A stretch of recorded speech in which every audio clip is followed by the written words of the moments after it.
ลงในศูนย์หรือว่าถ้าลูกค้าบ่สะดวกให้ลูกค้าเปิดกล้องเดี๋ยวทางเราจะแนะนำให้ลูกค้าลงทะเบียนภายในมินิเลยนี่อันกูท่ามสู้นี่สู้มีปัญญาห้าเงินบอกกูท่ามความจริงคันสู้มีปัญญาห้าเงินมาอ่อนกูนี่กูซื้อโลงให้เลยนะแม่นหวาเอาบ่แม่นหวามึงอยู่ใส่เอาหมดครอบครัวเลยแม่นหวา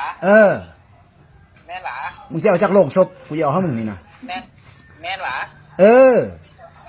แม่นหวานี่มาเปิดหน้าเปิดตาอยู่นี่เนาะบ้า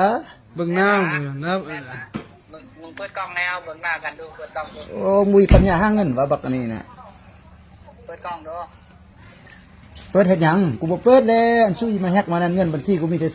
28,000นึงมึงจะเอาแม่นหวาโอ้เพราะว่าทุกตายทว่าคันบ่มีปัญญาห้าเงินเราสู้น่ะบ่นึงรถต่ำตายมึงเอาไปกันบ่เด้อมื้อนี้รถต่ำมึงได้กูโอนให้เด้อเป็นค่าเพราะว่าทุกแถวว่า25,000 23,000โอ้ทุกกับใครก็คนมีปัญญากับมึงกูนี่นะทุกเสขอเส้นหนึ่งมาจากบ้านกูใช่นี่มึงมาเบิ้งเฮือนกูนี่แม่กูบ่ได้มีปัญญากูคนมีปัญญาห้าเงินหูน่ะอันสู้มันสันดานมาเกิดออกจากหูกลหูน่ะมีปัญญาห้าเงินนะแมนว่าโอ้แมนว่าซื้อดอกซกฟากให้ซาแล้วแหละตัวนี้บ่มีปัญญาตื่นสิตื่นแม่นว่าหั่นแหละแมน